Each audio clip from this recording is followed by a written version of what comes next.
अज्ञात शक्तियां हमारे आसपास हमेशा मौजूद रहती हैं। उनकी एक अलग ही दुनिया होती है जो हमारी आंखों से तो दिखाई नहीं देती, लेकिन कुछ घटनाओं के माध्यम से उनके होने का एहसास जरूर होने लगता है। ऐसी ही एक रहस्यमय कहानी है एक पुरानी हवेली की, जो सदियों से अपने अंदर कई रहस्य समेटे हुए है। यह हवेली कभी राजाओं और महाराजाओं की शान हुआ करती थी, लेकिन अब यह वीरान और जर्जर हो चुकी है।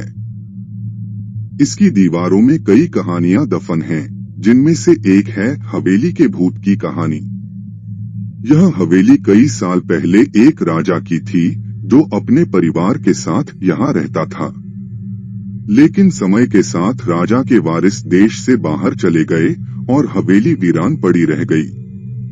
अब इसकी हालत इतनी खराब हो चुकी थी कि इसे मरम्मत की जरूरत थी। सरकार ने संपत्ति के मालिकों को सूचित किया कि वे हवेली की मरम्मत करवाएं, नहीं तो इसे जब्त कर लिया जाएगा। कुछ दिनों बाद राजा के वारिसों में से एक लड़की उर्मिला अपने 8 साल के बेटे के साथ हवेली में आकर रहने लगी। उर्मिला राजा के नाती की बेटी थी और उसके पति की एक कार दुर्घटना में मौत हो चुकी थी। अब वह विधवा थी और अपने बेटे के साथ अकेली थी। हवेली बहुत विशाल थी और इसकी साफ सफाई के लिए कई मजदूर बुलाए गए। उर्मिला ने उन्हें हवेली के हर कोने की सफाई करने का काम दिया, लेकिन किसी को नहीं पता था कि इस हवेली के कोने कोने में कितने खूनी रहस्य छिपे हुए हैं। उर्मिला के आने के बाद हवेली की हवा में एक अजीब सी रूहानीता छा गई। ऐसा लग रहा था मानो कोई सदियों से इंतजार कर रहा हो कि हवेली का वारिस वापस आए। एक रात उर्मिला अपने कमरे में अपने बेटे के साथ सो रही थी। अचानक उसकी खिड़की से एक पक्षी टकराया और मर गया। यह घटना इतनी असामान्य थी कि उर्मिला की नींद खुल गई। जब वह लाइट जलाकर देखती है तो उसकी सांसें रुक जाती हैं। खिड़की से एक पक्षी फंसा हुआ था और उसके शरीर से खून की बूंदें फर्श पर गिर रही थीं। नजारा इतना भयावह था कि उर्मिला डर से चीखने लगी। वह अपने बेटे को जगाना नहीं चाहती थी, लेकिन हिम्मत करके उसने पक्षी को खिड़की से बाहर फेंक दिया। लेकिन इसके बाद उसे रात भर नींद नहीं आई। वह सुबह तक जागती रही, यह सोचते हुए कि क्या यह किसी की शरारत थी या कुछ और। सुबह होते ही उर्मिला ने मजदूरों से पूछा, रात को मेरे कमरे की खिड़की पर एक पक्षी आकर टकराया था और तुरंत मर गया। क्या तुम लोगों में से किसी ने यह हरकत की है?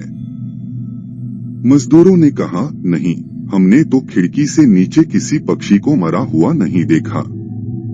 जब सभी ने जाकर देखा तो वहां पक्षी का कोई निशान नहीं था।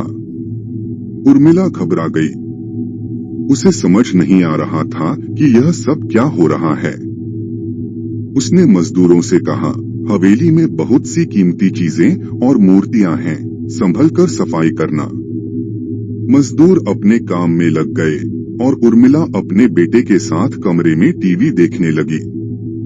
तभी अचानक हवेली की छत से एक मजदूर नीचे गिरा। उर्मिला को लोगों की आवाज सुनाई दी। वह भागकर खिड़की से नीचे देखती है तो एक मजदूर की लाश पड़ी हुई थी। उर्मिला कमरे से नीचे आई और इसके गिरने का कारण पूछा। लोगों के जवाब अलग अलग थे।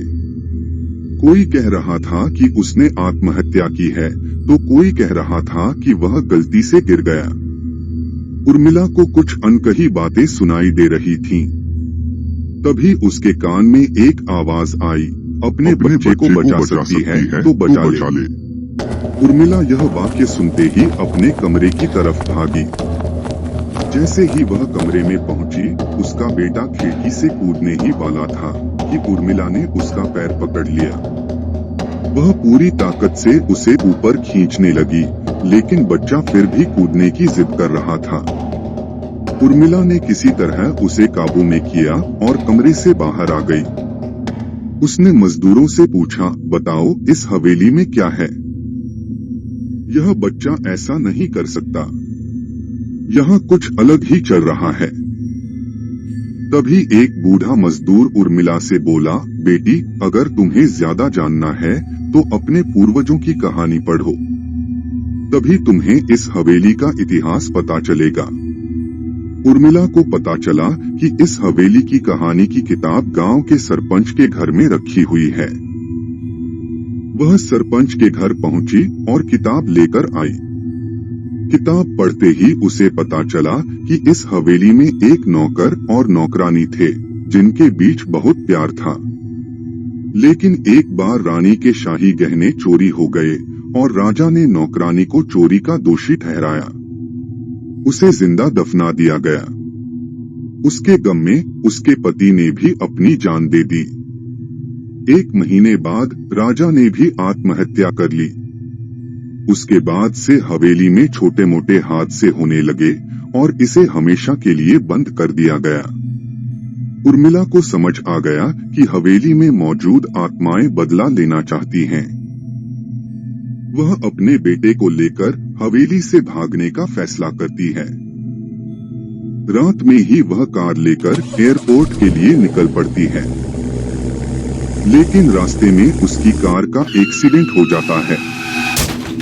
कार पलट जाती है, लेकिन उर्मिला और उसका बेटा सुरक्षित रहते हैं। वह अपने बेटे को बाहर निकालकर सड़क पर भागने लगती है। तभी उसे एक कार आती दिखाई देती है। वह सड़क के बीच में खड़ी होकर मदद के लिए चिल्लाने लगती है। कार रुकती है और उसमें से एक पुलिस अधिकारी बाहर आता है। उर्मिला उसे सारी बात बताती है और वह उन्हें अपनी गाड़ी में बैठा लेता है। कुछ दूर आगे जाने पर पुलिस अधिकारी को रास्ते में एक बूढ़ा आदमी सड़क पर गिरा हुआ दिखाई देता है। पुलिस अधिकारी उसे गाड़ी में बैठा लेता है। लेकिन अचानक बूढ़े का हाथ पुलिस अधिकारी की गर्दन तक पहुंच जाता है। पुलिस अधिकारी छटपटाने लगता है और गाड़ी का ब्रेक लगा देता है।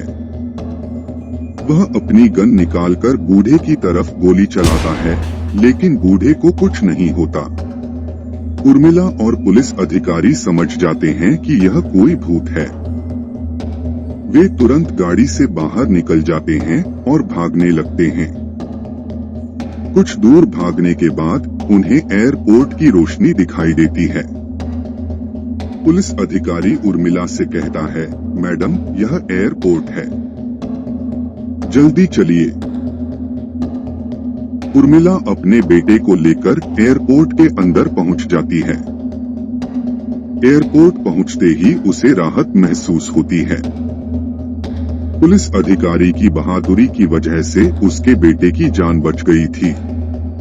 लेकिन हवेली में भूतिया ताकतों का आधिपत्य अभी भी बना हुआ था। यह कहानी हमें यह एहसास दिलाती है कि कभी कभी अज्ञात शक्तियां हमारे आसपास मौजूद होती हैं और उनका असर हमारे जीवन पर पड़ सकता है। हवेली का भूत एक ऐसी ही शक्ति थी जो सदियों से अपने अंदर छिपे रहस्यों को बाहर लाना चाहती थी।